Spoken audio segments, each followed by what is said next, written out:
Shabbat Shalom. Hoje nós vamos estudar a Parashá Hayê Sara, que corresponde a Gênesis capítulo 23, a partir do primeiro versículo. E essa Parashá, essa porção, vai até o capítulo 25, versículo 18. Essa Parashá é uma Parashá muito importante, é uma Parashá diferenciada das demais, porque nessa porção, Parashá Hayê Sara, a porção de número 5 da Torá,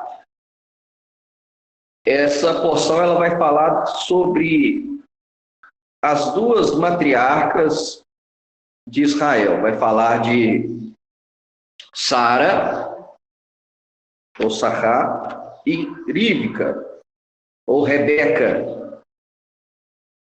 Então, essa Parashá, ela foca principalmente na vida das matriarcas, especificamente a influência que Sara tinha sobre a vida de Abraão, sobre a vida de Isaac, e como que tudo se desenvolveu após a sua morte, né? Essa Parashá de número 5, Hayê Sara, que significa a vida de Sara, é interessante porque ela inicia assim: Sara viveu até os 127 anos.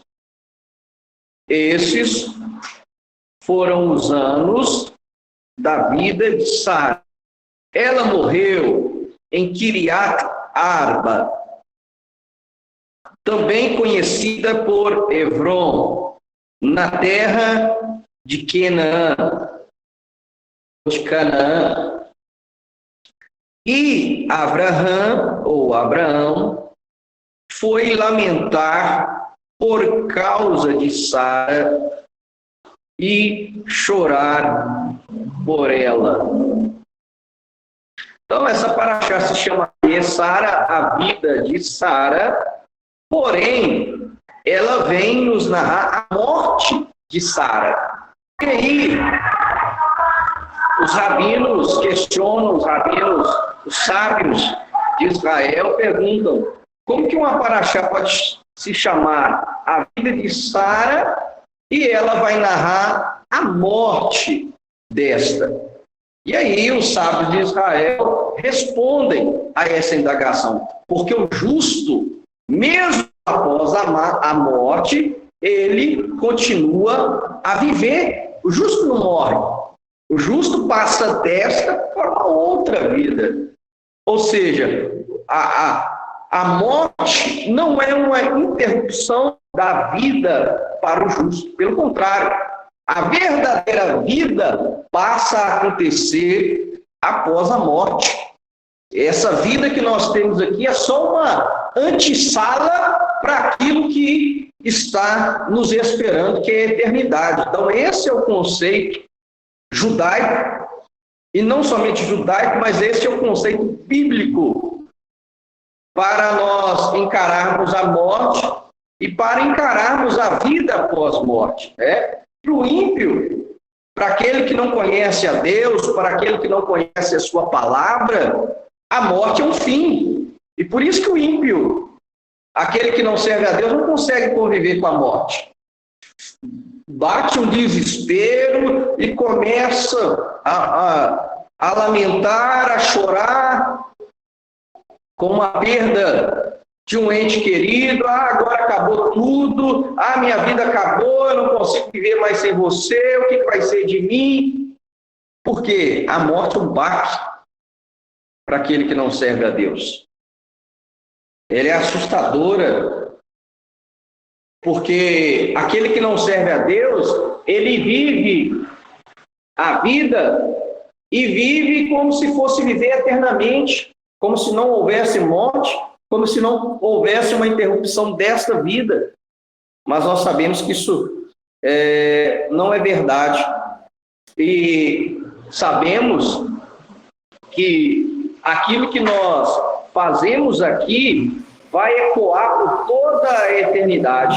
Então nós temos que pesar muito bem na balança as nossas ações que nós estamos fazendo com a nossa vida.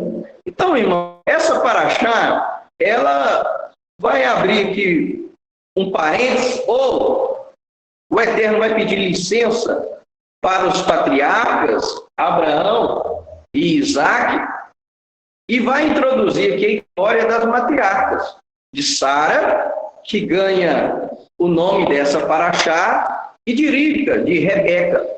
Tá? Então nós vamos estudar sobre o tema as matriarcas da fé. Nós vamos estudar a vida, a história, as qualidades, as virtudes destas duas matriarcas. Esta paraxá, em específico, ela é muito importante para mim. Por quê? Porque essa paraxá é a paraxá do meu nascimento. Eu nasci na paraxá Raia Sara. Então essa paraxá, essa porção, é a porção do meu nascimento. E não somente do meu nascimento. Essa porção também é a porção do meu noivado judaico. Então, essa porção, ela tem um significado muito especial para mim, né? Muito especial mesmo. E não é à toa que a minha filha, a minha primogênita, se chama Rivka também, né? Principalmente inspirada nessa paraxá. E, de fato, a Rivka, a minha filha, ela veio a consolar a perda da minha mãe, que era muito e é muito importante para mim, e eu não sei o que seria da minha vida se não fosse a minha filha para preencher esse espaço. Então, é por isso que é importante você estudar a paraxá do seu nascimento, porque ela vai falar muito da sua vida, ou daquilo que vai acontecer, ou daquilo que está acontecendo, ou daquilo do seu potencial máximo. A paraxá do seu nascimento, ela possui segredos que estão conectados com a sua vida. Então, irmãos, nós vamos estudar a vida de Sara e depois nós vamos estudar a vida de Rebeca. Eu queria ler um texto dos profetas, que está lá no profeta Isaías, capítulo 51. Eu acho esse texto dos profetas muito importante para a paraxá de hoje.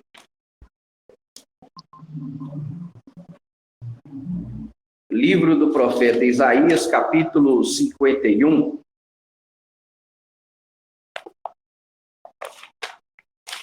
Isaías 51.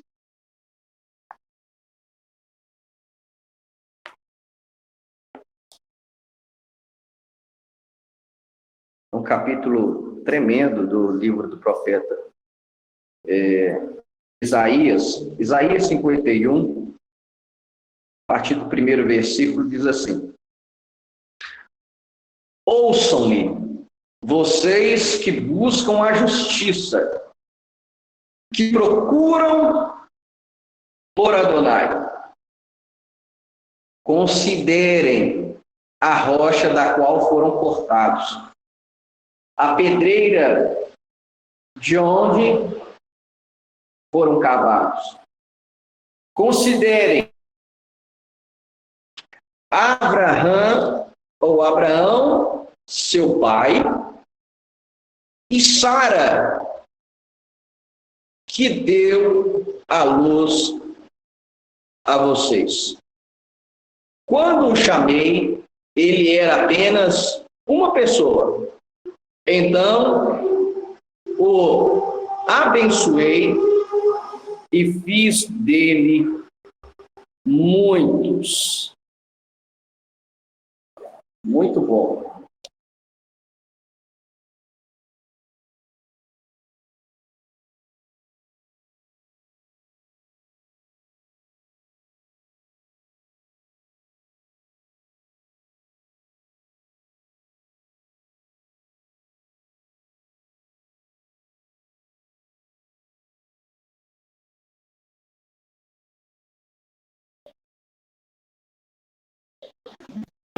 Muito bom. Então, Isaías 51, ele fala sobre Abraão, o nosso pai, e fala de Sara como a mãe, como aquela que deu à luz à nação judaica. Então, tanto Abraão quanto Sara são os nossos pais na fé, ok? E não só o profeta Isaías vai dizer isso, como também os escritos da Brit Hadashah, os escritos da nova aliança. E aí eu convido vocês, nós vamos ler 2 textos do chamado Novo Testamento, onde nós temos a menção de Sara. O primeiro é Hebreus, capítulo 11, onde nós temos a galeria dos heróis da fé, onde o escritor aos Hebreus vai falar sobre os heróis da fé, e ele vai mencionar Sara, não só Abraão. Ele está falando sobre Sara, ou melhor, ele está falando sobre Abraão, mas ele introduz Sara quando está falando sobre a fé de Abraão. Hebreus, capítulo 11, versículo também 11. Hebreus 11, 11. Aí tome nota. Hebreus 11, 11. Hebreus 11, 11, nós temos 2 interpretações de que esse texto está simplesmente falando da fé de Abraão, e outra vertente que diz que Hebreus 11, 11 está falando sobre a fé de Sara, tá? Doutor David Stern é até da primeira vertente, de que esse texto ele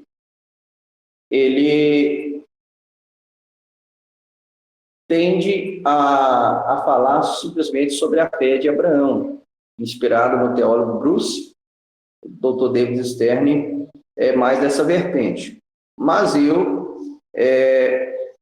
sou da vertente de que esse texto ele vai mencionar e vai mostrar Sara, porque não é à toa que o escritor aos Hebreus menciona o seu nome.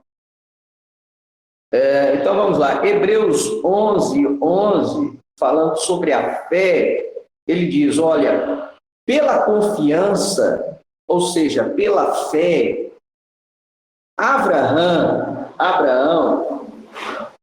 recebeu a capacidade de se tornar pai, mesmo quando sua idade era avançada, como a própria Sara. Então, o escritor aos Hebreus está dizendo que, pela fé, Abraão recebeu a capacidade de se tornar pai, mesmo quando a sua idade avançada. Da mesma forma, Sara também recebeu capacidade de se tornar mãe, mesmo com avançada idade. E aí o texto continua.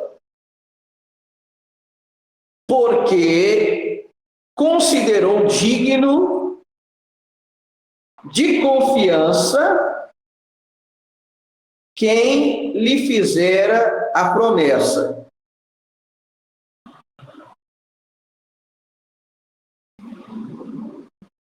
E aí, esse final do versículo, porque considerou digno de confiança quem lhe fizera a promessa, a interpretação de alguns é de que foi Abraão. outros que foi Sara. Nós podemos dizer que foi ambos. Dentro da cultura judaica, dentro dos ensinamentos rabínicos, existe uma frase que diz: Abraão recebeu a promessa, Sara tinha a fé. Então, dentro da cultura judaica, nós temos essa frase. E, fazendo um paralelo com Hebreus 11:11, por que eu sou da segunda vertente? Por causa de Gênesis 21:1. Aí eu convido você a voltar lá em Gênesis,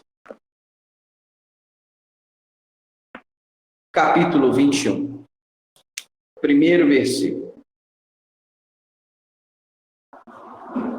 Olha o que diz Gênesis 21:1. Adonai lembrou-se de Sara, como tinha dito.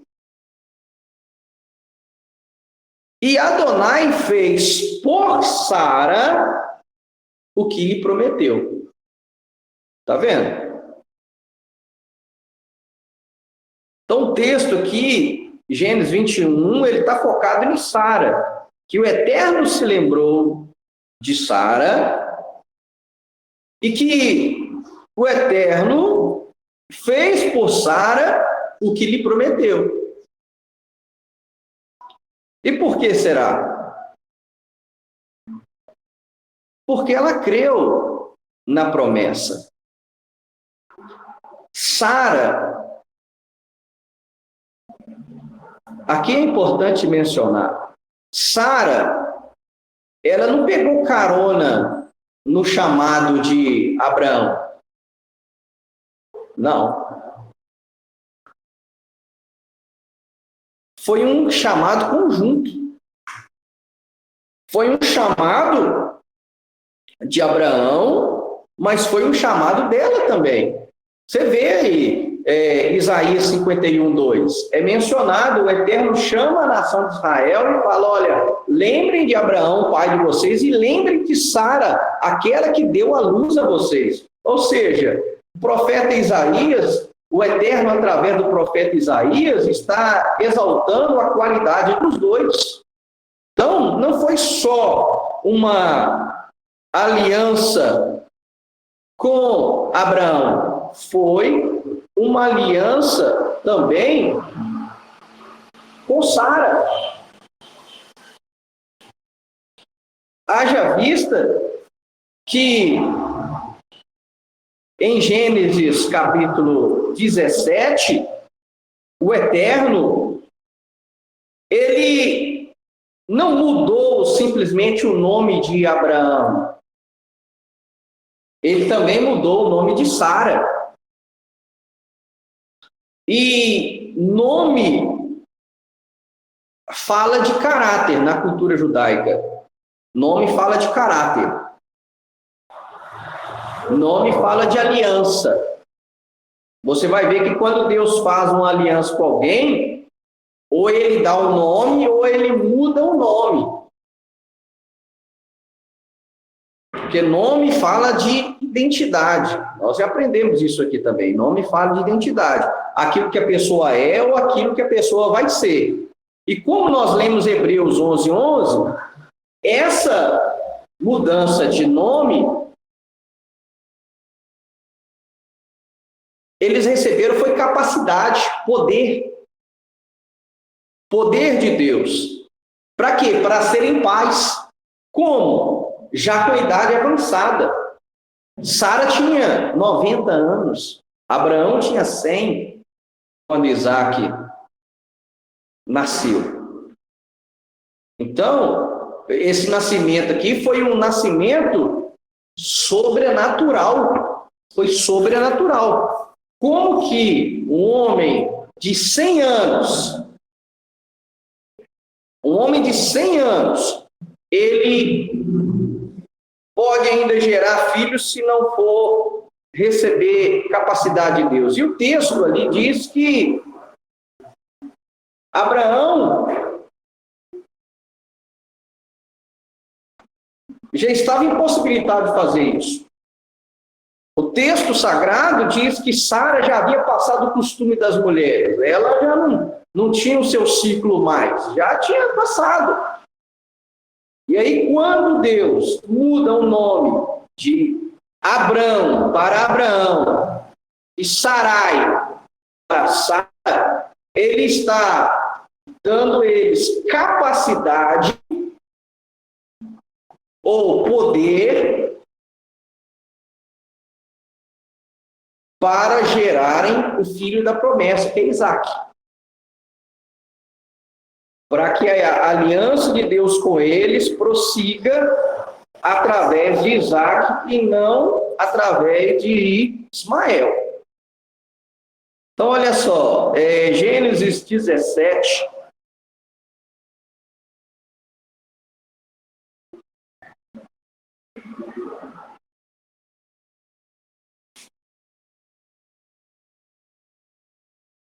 Diz assim, Gênesis 17, 15. Deus disse a Abraão, aqui já está com o seu nome mudado. Quanto a Sarai, sua mulher, você não deve chamá-la Sarai. Seu nome deve ser Sara. Então Deus muda também o nome de Sara. Nós sabemos que o nome de Abraão, o que o Eterno fez? Acrescentou uma letra, a letra Rei. A letra Rei, ela, dentro da numerologia bíblica, ela significa 5. A letra Rei, ela tem um valor numérico de 5. E 5 na Bíblia vai falar de contato com o sobrenatural. Então é por isso que o Eterno coloca a letra Rei tanto no nome de Abraão quanto no nome de Sara. Já Sara, o Eterno tira uma letra, o Yud, que era Sarai, que significava minha princesa. E aí o Eterno está dizendo, Abraão, agora não, ela não vai ser só sua princesa, agora ela vai ser a princesa minha, a princesa do povo de Israel, a princesa para as outras filhas que vão ter a mesma fé que ela. Então tira a letra Yud, que significa minha princesa, e acrescenta a letra Rei também, que é uma das letras do próprio nome do Eterno, né? O tetagrama Yud, Re, Vav, Re. Então pega a letra Re e coloca no nome de Sara, a letra Re, que é do nome Eterno, que lembra o Espírito, ela tem um significado do Espírito de Deus, o Rei. E aí o Eterno está colocando em Abraão e em Sara o seu rua, o seu espírito, para que eles tivessem que poder, capacidade sobrenatural de gerar Isaac, que era o filho da promessa. Então, foi uma gestação sobrenatural. Então, por exemplo, irmãos, quando o judaísmo ortodoxo, quando o judaísmo tradicional vem dizer o quê? O Novo Testamento é pagão. O nascimento virginal de Maria, esse nascimento sobrenatural do Messias, isso é paganismo. Não. Não tem nada de pagão no nascimento sobrenatural. O nascimento de Isaac foi um nascimento sobrenatural. Um homem que já não tinha relações mais com sua esposa e uma mulher que já havia passado o costume das mulheres e era estéril ainda, com 90 anos, estéril, já havia passado o período de engravidar, e mesmo assim, contra todos esses fatores naturais, ela gera, ela dá de mamar tanto ao filho dela, quanto aos demais crianças que tinha na época, para mostrar que ela gerou, que ela que estava amamentando Isaac, isso é um mover, é um agir, é um acontecimento sobrenatural de Deus sobre a vida de Abraão e sobre a vida de Sara. Então, se existe um nascimento sobrenatural, o primeiro foi de Isaac. Foi sobrenatural.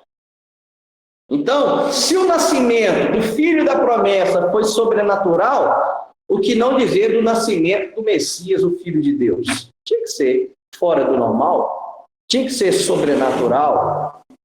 E assim como o nascimento de Isaac foi por causa do poder, da capacidade, do cua, do Espírito de Deus ali atuando, o nascimento do Messias foi da mesma forma. O anjo Gabriel disse a Miriam, a Maria, olha, a sombra do Altíssimo te cobrirá, e você será cheia do Espírito Santo e vai gerar um filho, mesmo sem conhecer seu marido Iosef. Um nascimento sobrenatural. Então, nada mais judaico do que isto. Amém, irmãos? Isso é para a defesa da nossa fé. Outro texto que eu quero que os irmãos tomem nota, onde aparece o nome de Sara na Brit Hadashah, onde ela é lembrada, onde ela é mencionada, é Pedro, o apóstolo Pedro. Na sua primeira carta, 1 Pedro, capítulo 3.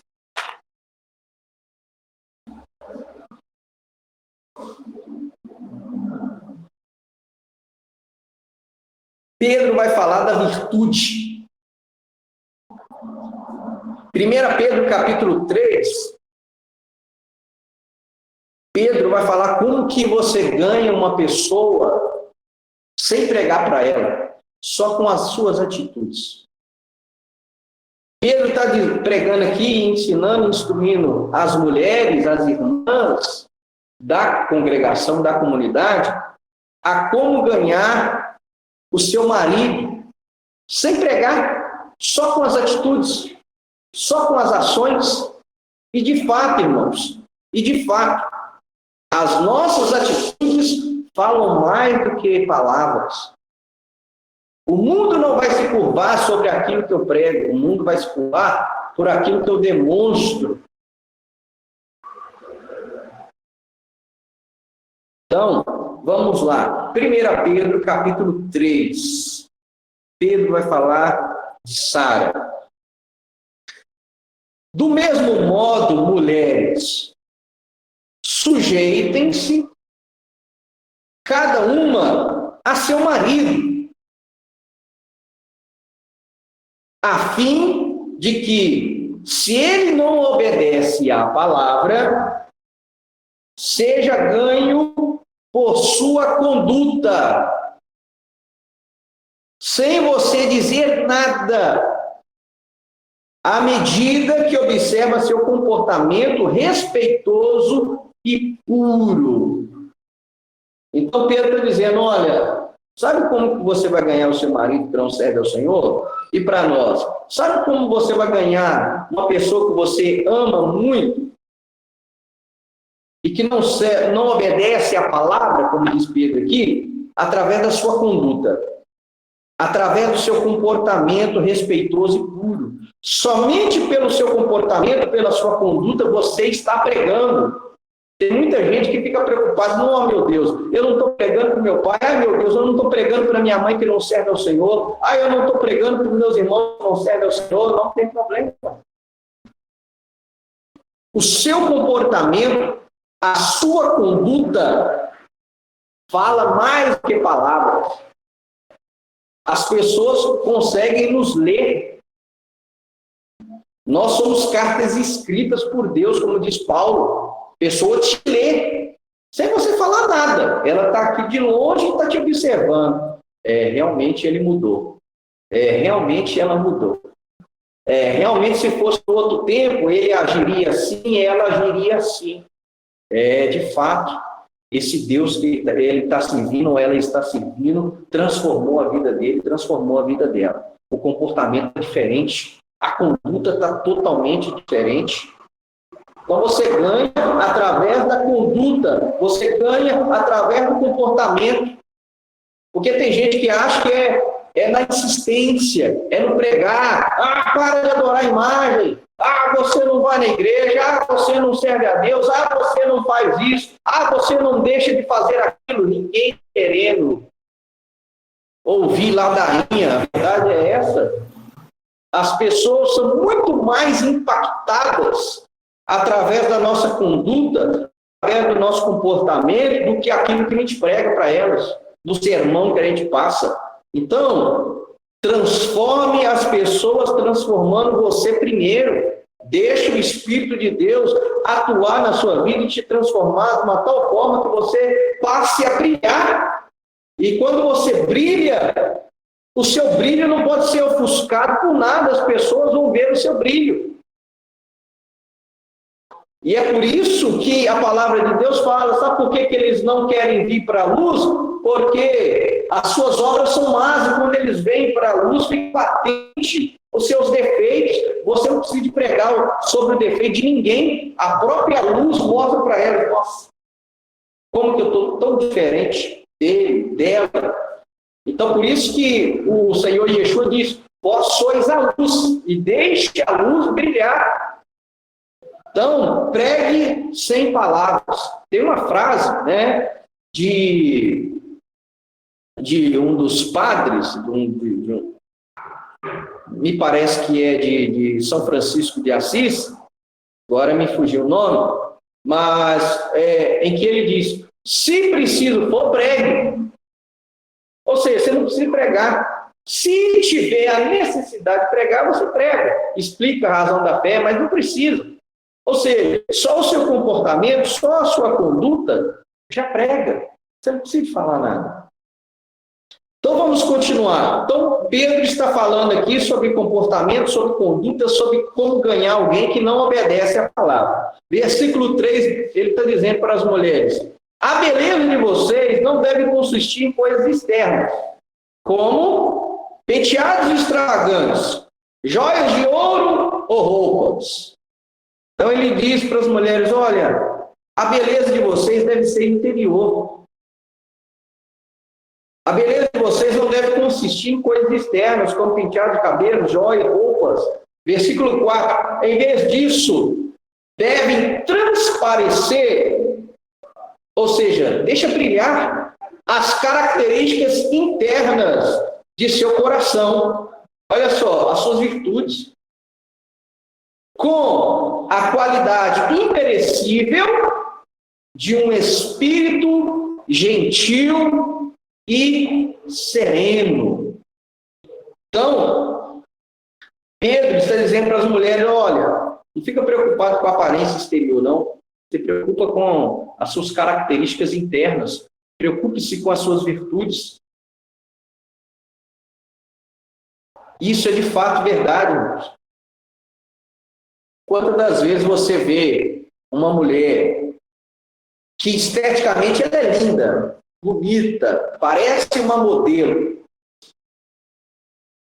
Só que aí, quando você olha o comportamento dela, como ela é grossa com o pai, com a mãe, ou com alguma pessoa que ela está interagindo, ela se torna feia. Nossa, uma moça tão bonita, mas tão mal educada, tão grossa, tão ríspida, aquela beleza dela fica ofuscada por causa do quê? Por causa das qualidades internas dela, estão transparecendo, estão sobressaindo.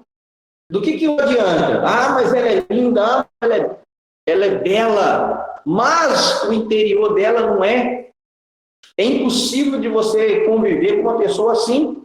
É impossível você conviver com uma pessoa assim. Então Pedro está dizendo, olha, que vocês deixem sobressair, transparecer as suas características internas, que é o quê? Um espírito gentil. Seja gentil com as pessoas.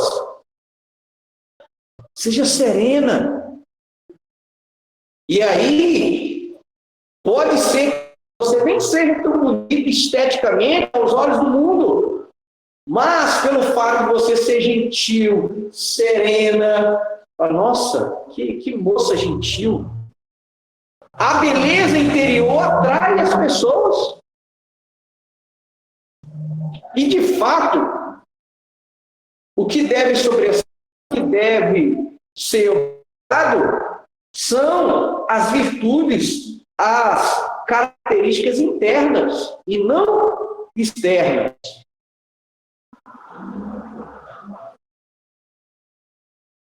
Porque é isso que vai levar o relacionamento adiante. É isso que vai levar um relacionamento adiante. São as características internas, são as virtudes, são as qualidades de uma pessoa. Porque o próprio sábio, o rei Salomão, ele disse: olha, a beleza passa. A beleza passa. E a mulher virtuosa, ela vai ser louvada pelo seu temor a Deus. E tome nota disso. Provérbios 31, que todo homem lê para sua mulher no Shabat, Provérbios 31, a partir do versículo 10, foi inspirado em Sara, tá? O sábio Salomão, ele escreve Provérbios 31, inspirado nas virtudes da matriarca Sara, tá? Isso é digno de nota. Então, é isso. Vamos prosseguir. E aí, Pedro está dizendo: olha, não preocupe-se demasiadamente com a beleza exterior, mas preocupe-se em transparecer, em deixar brilhar a sua luz, em transparecer as suas qualidades, virtudes, características internas. Por quê? Aí o versículo 5, porque era assim que as santas mulheres do passado, que depositaram sua esperança em Deus, costumavam adornar-se em submissão. Cada uma a seu marido. Então, Pedro está dizendo, porque assim as santas mulheres da palavra, as santas mulheres do passado, que serviam a Deus, agiam dessa forma, em submissão a seu marido. E submissão, sujeitar a alguém, eu já ensinei isso em noivados, em casamentos. O que é submissão? O que é sujeitar o marido? É você ter o direito e abrir mão do seu direito por causa do marido. Não significa que você não tem direito, que você não pode exercer o seu direito. É você, sabiamente, abrir mão do seu direito e se submeter, reconhecer, não, ele é o cabeça, ele é o líder. Deixa a vontade dele prevalecer, mesmo que não esteja correto. Mas, sempre tem que ser assim? É sempre o marido que dá a última palavra, eu que estou falando, eu que estou mandando, e ponto final, não. Paulo é muito claro lá em Efésios, quando ele vai falar da união do homem e da mulher. E ele é interessante porque ele menciona lá em Efésios 5, primeiro ponto, encheios do Espírito. Se não tiver cheio do Espírito, isso não funciona. Porque isso que nós estamos dizendo aqui só vai acontecer dentro de um lar, em um relacionamento, onde ambos estão sob a influência do Espírito Santo. E aí depois ele vai dizer: sujeitem-se uns aos outros. Ou seja, tem hora que o marido vai se sujeitar à palavra da mulher. Às vezes o marido tem que baixar a bola e escutar a mulher. Então, é uma sujeição mútua. Mas, e quando houver o conflito? Meu marido está falando A, eu estou falando B. E não tomamos uma decisão. Aí a palavra final é do marido. Por quê? Porque ele é o Rosh, ele é o cabeça. Deus fez essa hierarquia. Mas é mútuo. Por que eu estou dizendo isso? Porque essa paraxá ensina isso. A paraxá diz isso. O Eterno diz, ouça a voz de Sara para Abraão. Abraão, escuta sua mulher. E Abraão teve que escutar Sara. Está, se você quiser tomar nota, está em Gênesis 21, 12. Sobre despedir Ismael. Sobre despedir Ismael.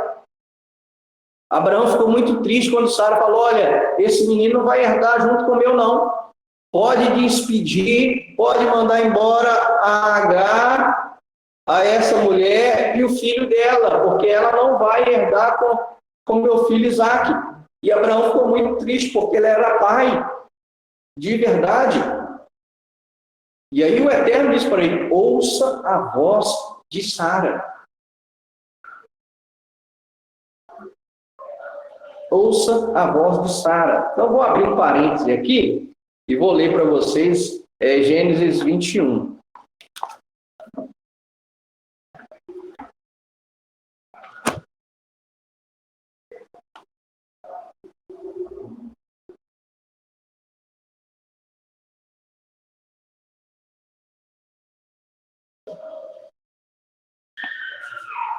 Gênesis 21, eu vou ler a partir do versículo 5. Abraão estava com 100 anos quando seu filho Isaque, riso, nasceu. Sara disse, Deus deu-me motivo para rir. Agora quem ouvir a respeito disso rirá comigo.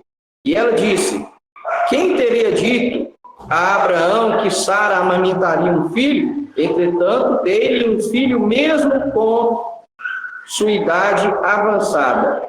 O filho cresceu e foi desmamado. E Abraão ofereceu um grande banquete no dia em que Isaque foi desmamado.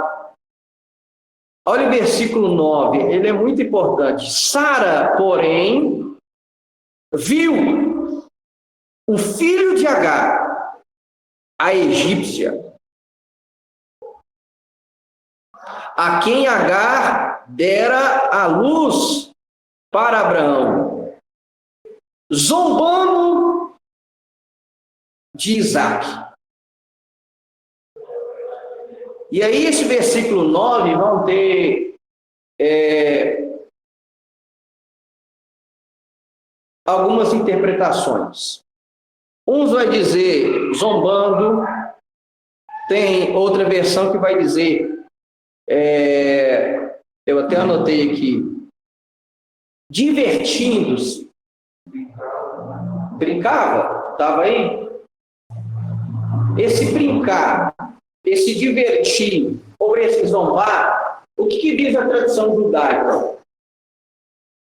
O que diz a tradição oral? Nem tudo que está nem tudo está escrito, né? Tem muita coisa na tradição. Esse brincar, zombar, divertir aí, por exemplo, o comentarista medieval Horácio, ele pega essa palavra divertir e a mesma, ele vai linkar essa palavra lá com Êxodo, aonde tinha o pecado do bezerro de ouro, que diz que o povo divertiu-se. Ou seja, esse divertir aí era um divertir de promiscuidade, divertir de idolatria. E aí ele vai linkar esse texto também com Samuel e vai dizer que esse divertir aí pode ser até assassinato. E aí tem um midrash explicando o que aconteceu aqui, que Sara viu. Ismael pegou um arco e flecha e começou a jogar flecha em Isaque, brincando, tentando acertar ele com um arco e flecha. E aí Sara viu aquilo e falou, não vai dar certo. E há outros comentaristas que vão dizer, não. O que Sara viu? Sara viu que a inclinação de Ismael era para o mal. Já era uma inclinação para a idolatria, já era uma inclinação para a imoralidade sexual, e falando, não pode. Isso não pode acontecer. Porque ele é mais velho do que meu filho. Vai que ele influencia o meu filho.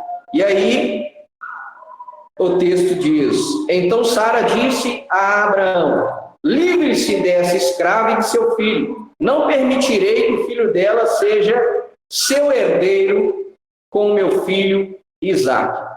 E aí, versículo 11 diz, Abraão ficou muito triste por causa dessa questão que envolvia seu filho. Aí o versículo 12, né? Deus, no entanto, disse a Abraão, não se entristeça por causa do menino e de sua escrava. Ouça tudo o que Sara diz a você, pois seus descendentes serão contados a partir de Isaque. Ou seja, ouça a voz de Sara. Ouça o que ela está te dizendo e faça conforme ela está te dizendo. Então o próprio Eterno falou, ouça a voz da sua mulher. Ouça a voz de Sara. Baseado em Gênesis 21, 12, Sara é chamada de profetisa.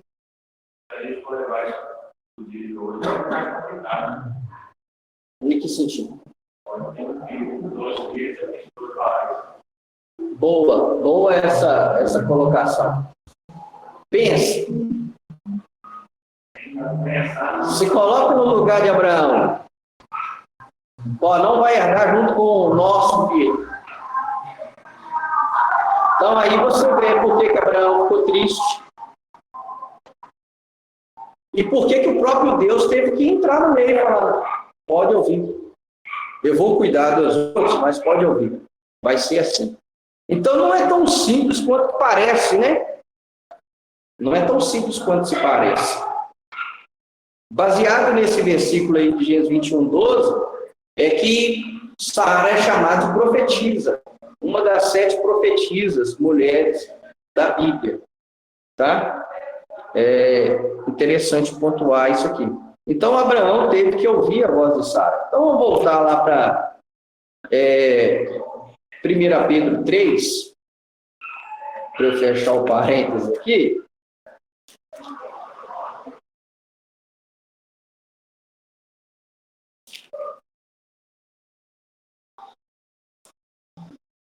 Primeira Pedro 3, aí nós paramos no versículo 6. Aí Pedro diz assim, como Sara obedeceu a Abraão e o honrou como seu Senhor, vocês são filhas dela, se fizerem o que é certo e não sucumbirem ao medo. Então, Pedro está dizendo aqui que todas as mulheres, principalmente as mulheres da comunidade, são ou devem ser filhas de Sara. Assim como Paulo vai dizer que os que são da fé são filhos de Abraão, Pedro vai dizer que as mulheres são filhas de Sara. Só que tem um adendo aqui. Se fizerem o que é certo. Se imitarem a virtude de Sara. Se forem como Sara, vão ser chamadas de fato filhas de Sara. Se nós todos formos da fé, ou seja, tivermos as virtudes de Abraão, nós seremos chamados filhos de Abraão. Lembrando, de novo, né, aquilo que nós aprendemos na Paraxá. O que significa filho de? Né, a palavra ben em hebraico. Ben pode ser filho pode significar descendente, e a terceira interpretação, e é dessa que se valem aqui os apóstolos, é ter a qualidade de, ou ter a mesma virtude de. Ou seja, as mulheres devem ter as mesmas virtudes de Sara. E uma das virtudes que foi realçada e destacada por Pedro aqui em 1 Pedro capítulo 3, foi a obediência de Sara a Abraão, que o honrou como seu marido e que o chamou de Senhor. E aí eu convido os irmãos a tomarem nota de Gênesis 18, 12.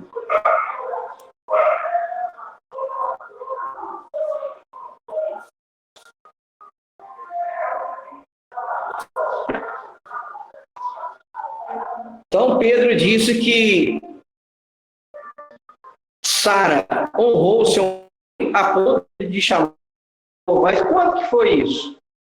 Gênesis 18. Gênesis 18, 12. Olha só.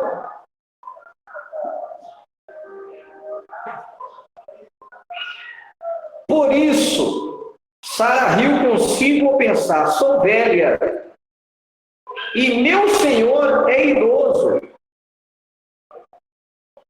Terei prazer outra vez? Então, mesmo ela sabendo que o seu marido já não lhe dava prazer, é o que o texto diz, ela não chamou de Senhor. De forma respeitosa, ela riu: eu sou velha e meu Senhor é idoso. Terei prazer outra vez? Então, esse é o texto onde que Sara, na promessa de que ela vai dar à luz um filho, de que ela chama Abraão de Senhor. Então, Sara, ela respeitava o seu marido. Então, para você ser chamada filha de Sara, você tem que respeitar o seu marido. Você tem que honrá-lo como tal. Honrá-lo como marido. Porque Sara honrou Abraão. Sara fez muito mais do que honrar Abraão. Por exemplo, Gênesis 22, na Paraxá Ler-Lerá. Como o Wesley bem pontuou aí, não é tão simples as coisas. A gente vê quando a gente olha para a nossa realidade, se fosse comigo. Por exemplo, o Eterno disse para Abraão: sai da tua terra, da tua parentela, para uma terra que eu vou te mostrar. Sua esposa faria a mesma coisa? Minha esposa faria a mesma coisa? Se eu dissesse para ela: olha, vou sair do meu emprego, vamos largar essa casa e vamos para o lugar que o Eterno vai mostrar ainda. Eu não sei para onde que é, não. Assim, de forma incerta, Sara foi. Sara foi. Olha Gênesis 12, verso 4. Então, Abrão partiu, como Adonai lhe disse, e Ló foi com ele. Abrão tinha 75 anos quando saiu de Harã. Abrão levou sua mulher Sarai. Você acha que ela iria contra a vontade dela? De jeito nenhum. Ela foi com o marido. E outra vez, não vou pontuar, ela não simplesmente apoiou o ministério do marido, não. Ó, você tem um ministério lindo. Ela não simplesmente apoiou o ministério de Abraão, não. Ela desenvolveu o ministério juntamente com ele. O que a tradição judaica diz? Isso meu pai na fé me ensinou tem muitos e muitos anos. E não tem como esquecer. E você vai encontrar respaldo na Bíblia para isso. Existia duas tendas. Existia a tenda de Abraão e existia a tenda de Sara. Como assim? Eles ficavam... Lembram que uma das mitzvah que os patriarcas mais desenvolveram foi a hospitalidade, ser hospitaleiro, de recepcionar as pessoas? Eles ficavam doidinhos para passar um peregrino ali, para eles poderem acomodá-los na tenda deles. E aí o que fazia? Os homens iam para a tenda de Abraão e as mulheres iam para onde? Para a tenda de Sara. E o que Sara fazia com as outras mulheres lá na tenda? Ia fofocar. Não. Dentro da tenda de Sara, Sara ia ensinar o monoteísmo, a fé no único Deus, a servir ao Deus verdadeiro. Então, como Abraão evangelizava os homens, Sara evangelizava as mulheres. Olha só, eu não terminei o versículo. Gênesis 12:5. Abraão levou sua mulher Sarai, Ló, filho de seu irmão, e todos os bens acumulados, bem como as pessoas que havia comprado em Harã. Então partiram para a terra de Canaã e entraram na terra de Canaã.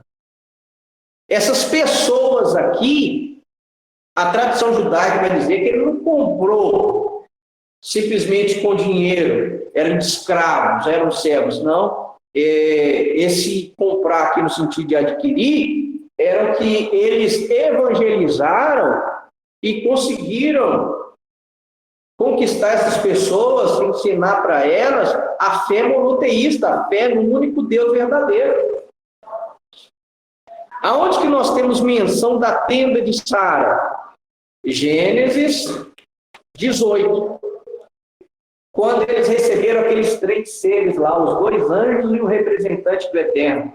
Gênesis 18, 6. Olha só. Abraão correu até a tenda de Sara e disse, rápido, 3 medidas da melhor farinha, amasse-a e faça bolos. Se Sara fosse igual umas mulheres, eu não. Se você quiser, pega e faça. Eu não sou sua escrava. Eu não sou sua serva.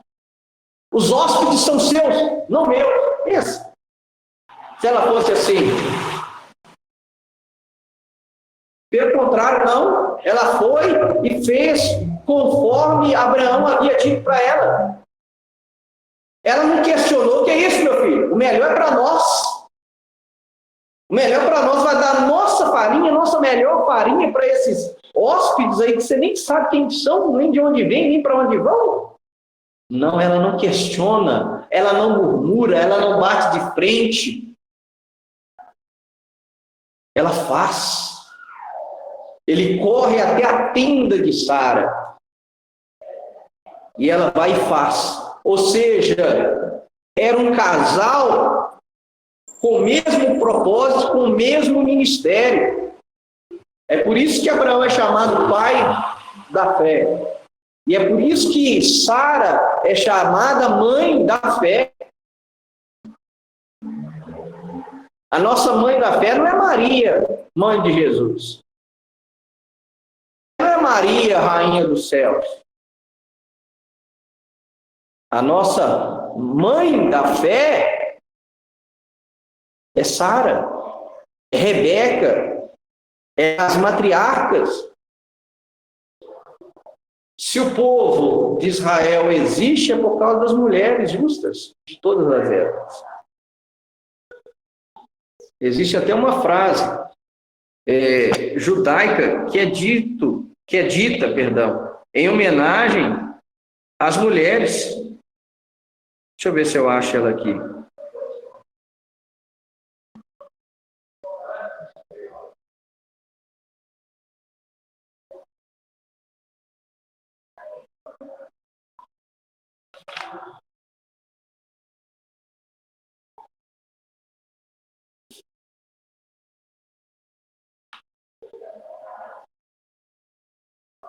Graças às mães judias que o povo de Israel vive e viverá eternamente.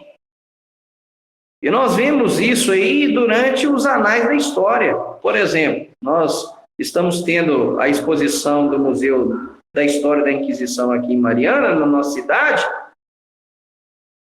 Vai olhar quem foi mais processado no crime de judaísmo? As mulheres. Por quê? Porque elas ensinavam a fé judaica aos seus filhos. E qual que era a idade que os filhos eram pegos? Depois da idade ali do bar mitzvah. Depois dos 12, 13, 15 anos, os pais falavam da origem judaica para eles, e quando eles sabiam da origem judaica para eles, eles começavam a buscar as suas raízes judaicas e acabavam que eram delatados e pegos pela Inquisição. Então, é papel importantíssimo das mulheres ensinar os seus filhos o caminho, ensinar a fé. Não é à toa também que quando Isaac casa-se com Rebeca, o que é a primeira coisa que ele fez? Foi levar a Rebeca para a tenda de Sara. Vamos lá, Gênesis.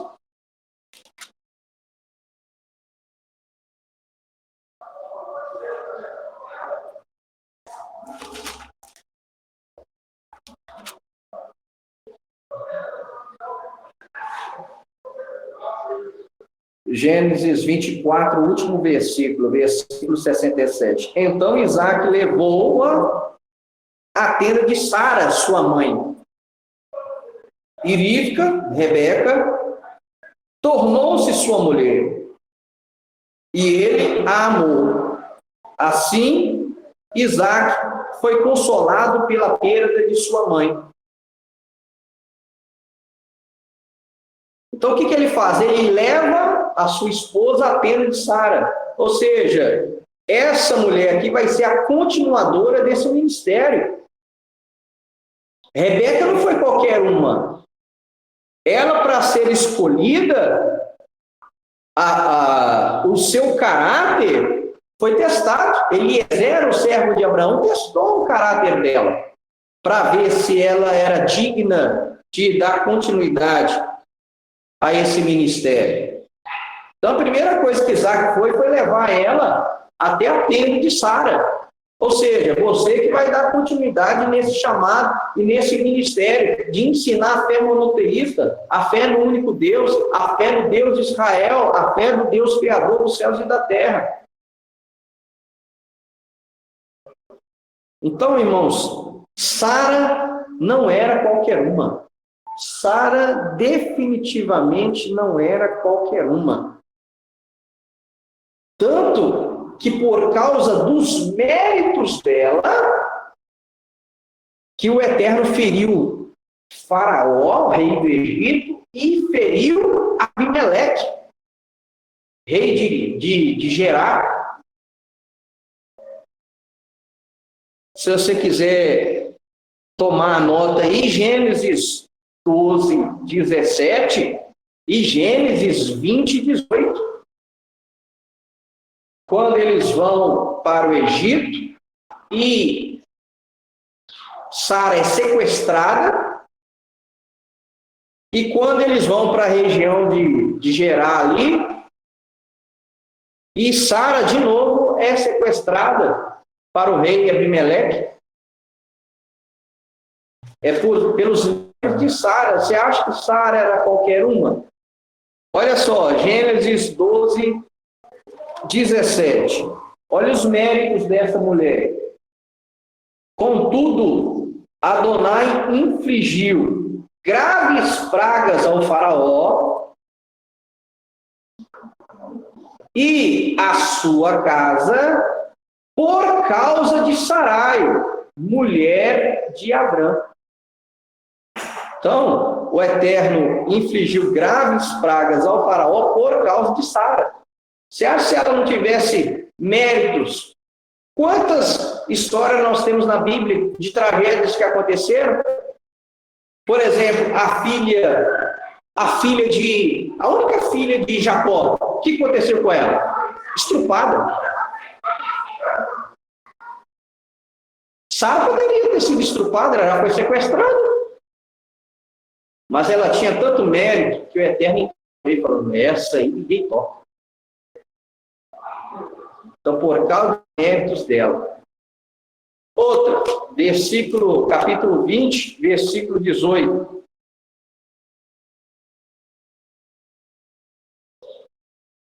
Pois Pai tinha tornado inférteis todas as mulheres da casa de Abimeleque, por causa de Sara, mulher de Abraão. Então, por causa dela, o Eterno fez o que fez. Foram méritos de Sara. Então, Sara não só acompanhou o ministério do marido, achando bonito. Nossa, o seu ministério é lindo. Não. O ministério foi conjunto. Abraão e Sara. Então, eles não eram só cúmplices nas coisas erradas. Eles eram cúmplices um do outro para servir o Eterno. Essa é a diferença. Os dois uniam forças e eram unidos no mesmo propósito: servir a Deus e anunciar a fé monoteísta, a fé no único Deus. E agora, para a gente encerrar, né, vamos falar da matriarca Rivka, Rebeca. Gênesis 24, nós temos aí a busca pela esposa de Isaac. E Gênesis 24, 14, nós temos o teste de caráter de Rebeca. Gênesis 24, 14. Olha o que ele propõe. Eliezer, servo de Abraão, ao buscar a esposa para Isaac. Direi a uma das jovens: por favor, desça seu jarro para que eu possa beber. Se ela responder: sim, beba, e eu também darei a seus camelos, então que seja ela a que tu desejas para teu servo Isaque. Desse modo, saberei que demonstraste graça a meu Senhor. Isso aqui é uma oração. Ele propondo para o Eterno: Eterno, se acontecer assim, assim, assim, essa vai ser. E Eliezer, é dado a ele um mérito. Isso aqui eu aprendi com meu pai na fé também. É dado a ele um mérito. Qual que é o mérito? O versículo 15. Antes que ele terminasse de falar, Rivka, a filha de Betuel, filha de Milcá, mulher de Nahor, irmão de Abraão, chegou com o seu jarro sobre o ombro. Qual foi o mérito? Antes que ele terminasse de falar. Na Bíblia, nós temos só 3 ou 4 que tiveram mérito. Quando ainda estava falando, a coisa aconteceu. E um deles foi Eliezer, servo de Abraão. Um foi quem? Moisés. Quando ele fala: olha, na rebelião de Corá lá, Ah, se por acaso vocês acham que eu estou fazendo nepotismo aqui com a minha casa, né? Ah, é só a sua família, é só a sua casa. Ah, se por acaso a terra abrir e começar a engolir vocês vivos aí, talvez vocês estejam certos. Mas se eu tiver certo, a terra vai abrir e vai engolir vocês aí. E aí a Bíblia diz, antes dele terminar de falar, a terra já começou a abrir e já engoliu Corá com as tendas daqueles que se rebelaram contra o chamado de Moshe. Outro foi Salomão, né? Salomão estava orando ainda na oração do templo, quando de repente caiu o fogo dos céus. O outro foi Elias, lá contra os profetas de Baal. Ele orando e o fogo caiu do céu. Então, Salomão, Moisés e Eliezer está no meio. Por quê? Por que foi dado a ele esse mérito? Aí é o segredinho, aí é a pérola. Ele tinha uma filha. E com certeza ele queria o quê? Que a filha dele casasse com Isaac. Mas ele abriu mão do querer dele para fazer a vontade de Deus. Sempre quando você abre mão de fazer a sua vontade para fazer a vontade de Deus, pode ter certeza, Deus não deve nada a ninguém. E o retorno, a recompensa vem porque a própria palavra diz que Deus é galardoador daqueles que buscam. Pode ter certeza. Você não está abrindo mão de alguma coisa à toa. Então, o texto diz que ele, terminando de falar, já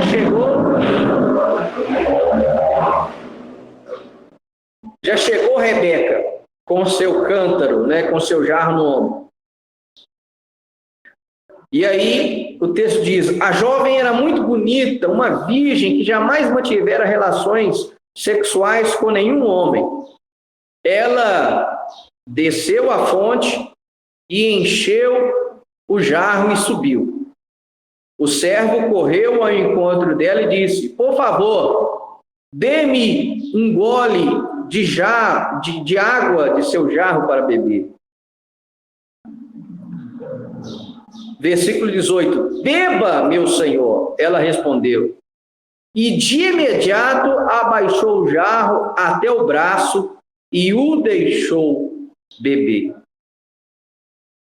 Quando ela acabou de lhe dar de beber, disse, também tirarei água para seus camelos, até que tenham bebido o suficiente.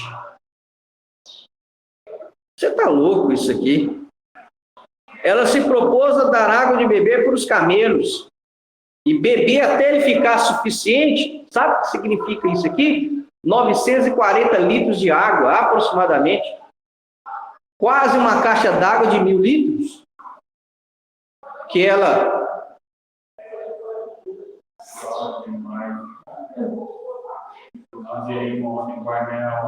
Você esvaziou uma quase meia hora. Foi bom você mencionar isso. Então pensa ela.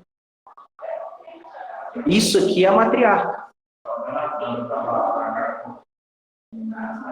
Isso aqui era a matriarca. Aí você já sentiu na pele o que ela fez. Então ela não era qualquer uma. Ela deu de beber de forma educada a Eliezer e também deu até os seus camelos para que eles bebessem o suficiente. Então aí você vê a virtude dela. Aí Eliezer falou, é essa. Não tem lógica uma mulher fazer o que ela fez. Não me conhecendo, me dando de beber e dando para os meus cabelos beber o suficiente até eles se satisfazerem e não quiserem mais beber água, é ela. Ele soube que é ela. E outra, perguntaram para ela, você quer ir com esse homem para se casar com Isaac, nosso parente? E ela aceitou. Ela ouviu os relatos de Eliezer, como que que Deus havia escolhido Abraão e que Sara era morta, ela entendeu que ela seria a substituta, ela entendeu que ela iria dar continuidade nesse ministério. E ela foi, e ela aceitou. E é interessante o encontro, né? Quando eles se encontram ali, Isaac está ali fazendo a sua oração da tarde nos montes, e aí ele avista, ela avista ele, e aí é interessante, né, que o texto diz que ela escorrega do camelo, do animal que ela estava, e alguns rabinos falam que ela escorregou, e que assustou, que o cara era feio demais, o tal do Isaac. Ela caiu e falou, meu Deus do céu. Então é interessante. E aí é mais interessante que nessa paraxá que surge o costume da noiva colocar o véu na hora que vai casar, e ela cobre o seu rosto para que Isaac não veja. Quer ver? Deixa eu achar o...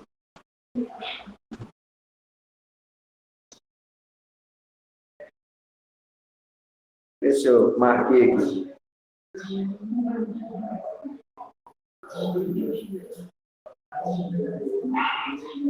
Aí, versículo 16, saiu para andar no campo, e quando levantou os olhos, viu camelo se aproximando. Ribca também levantou os olhos, e ao ver Isaac, desmontou com rapidez o cavalo. Esse desmontou com rapidez o cavalo aqui. Ela disse ao seu servo, quem é esse homem que anda no campo em nosso direção? Quando o servo respondeu, é meu senhor. Ela pegou o véu e cobriu-se, ou seja, ela tampou a face. Então, daqui os rabinos ensinam que surgiu o costume da noiva usar o véu no seu casamento. Então, irmãos, essa foi Sara, essa foi Rebeca, eram mulheres diferenciadas, mulheres virtuosas, mulheres com virtudes patentes. E olha um dos méritos de Sara, de Rebeca. Ela engravida, se você quiser tomar nota, é Gênesis 25, 23. Ela engravida e ela tem gêmeos dentro dela, e os gêmeos brigam dentro da barriga dela. Pense. E aí, o texto diz assim, Gênesis 25, vou ler o 22. Os filhos lutaram tanto dentro dela que ela disse, se isso continuar dessa forma, por que continuar a viver? Por isso, ela foi perguntar a Adonai, que lhe respondeu, aqui é uma pérola. O Eterno ainda não havia falado diretamente a nenhuma mulher. Então, o mérito dela foi do próprio Eterno responder para ela diretamente. Aí o Eterno respondeu diretamente para ela. Existem duas nações em seu ventre. Desde o nascimento. Eles serão dois povos rivais. Um deles será mais forte que o outro.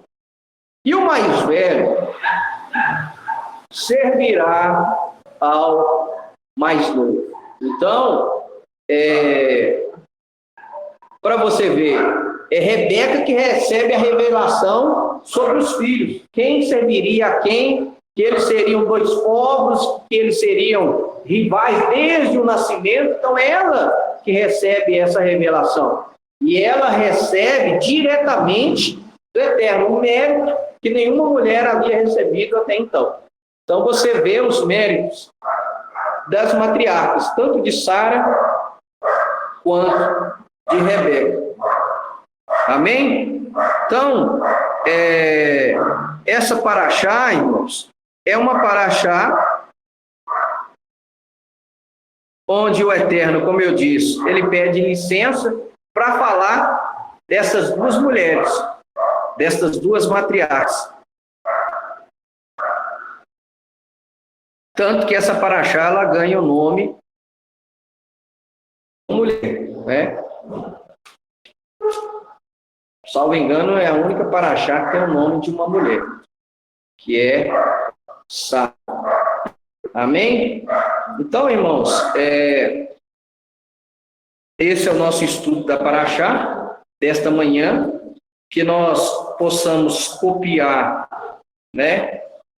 Principalmente as mulheres, as virtudes das matriarcas da nossa fé, e que nós venhamos ser os continuadores desse chamado, né? Que é de ensinar a fé no único Deus verdadeiro, no Deus Criador dos céus e da terra. Amém? E aí, hoje à noite nós vamos ministrar sobre algo fantástico também, porque Sara, ela cumpriu o propósito da sua vida. Ela deu início à nação judaica através do nascimento de Isaac e a compra do primeiro pedaço de terra em Israel. Tudo aconteceu através de Sara. Ou seja, a terra prometida, ela iniciou através de um túmulo. E isso fala muito para nós que somos messiânicos, né? A nossa terra prometida também, ela começou a partir de um túmulo vazio, que é o túmulo de Yeshua. Amém? Então, Shabbat Shalom a todos.